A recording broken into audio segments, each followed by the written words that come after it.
இன்றைய முதல் வாசகம் யோனா எழுதிய நூலிலிருந்து வாசகம். அதிகாரம் 3 வசனம் 1 முதல் 5 முடிய மற்றும் 10ஆம் வசனம். இரண்டாம் முறையாக யோனாவுக்கு ஆண்டவரின் வாக்கு அருளப்பட்டது. அவர், நீ புறப்பட்டு நினிவே மாநகருக்கு போய் நான் உன்னிடம் சொல்லும் செய்தியை அங்குள்ளோருக்கு அறிவி என்றார். அவ்வாறே யோனா புறப்பட்டு ஆண்டவரது கட்டளைப்படி நினிவேக்கு சென்றார். நினிவே ஒரு மாபெரும் நகர். அதை கடக்க 3 நாள் ஆகும். யோனா நகருக்குள் சென்று ஒரு நாள் முழுவதும் நடந்த பின் உரத்த குரலில், இன்னும் 40 நாளில் நினிவே அழிக்கப்படும் என்று அறிவித்தார். நினிவே நகர மக்கள் கடவுளின் செய்தியை நம்பி எல்லாரும் நோன்பிருக்க முடிவு செய்தார்கள். பெரியோர் சிறியோர் அனைவரும் சாக்கு உடை உடுத்தி கொண்டனர். கடவுள் அவர்கள் செய்த அனைத்தையும் பார்த்தார். அவர்கள் தீய வழியினின்று விலகியதை அவர் கண்டு தம் மனதை மாற்றிக்கொண்டார்.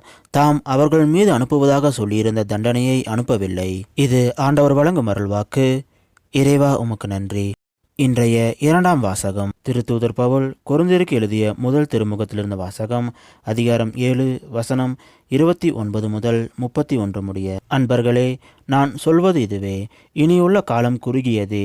இனி மனைவி உள்ளவரும் மனைவி இல்லாதவர் போல இருக்கட்டும். அழுபவர் அழாதவர் போலவும், மகிழ்ச்சி உறுவோர் மகிழ்ச்சி அற்றவர் போலவும், பொருட்களை வாங்குவோர் அவை இல்லாதவர் போலவும் இருக்கட்டும். உலக செல்வத்தை பயன்படுத்துவோர் அவற்றில் முழுமையாக ஈடுபடாதவர் போல் இருக்கட்டும். இவ்வுலகு இப்போது இருப்பது போல் நெடுநாள் இராது. இது ஆண்டவர் வழங்கும் அருள்வாக்கு.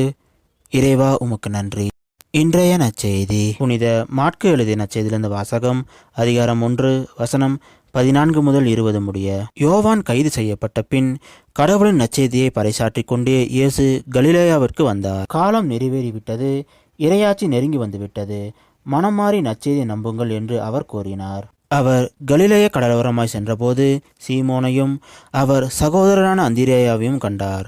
மீனவர்களான அவர்கள் கடலில் வலை வீசி கொண்டிருந்தார்கள். இயேசு அவர்களை பார்த்து, என் பின்னே வாருங்கள், நான் உங்களை மனிதரை பிடிப்பவர் ஆக்குவேன் என்றார். உடனே அவர்கள் வலைகளை விட்டுவிட்டு அவரை பின்பற்றினார்கள். பின்னர் சற்று அப்பால் சென்றபோது செபதேயுவின் மகன் யாக்கோபையும் அவர் சகோதரரான யோவானையும் இயேசு கண்டார்.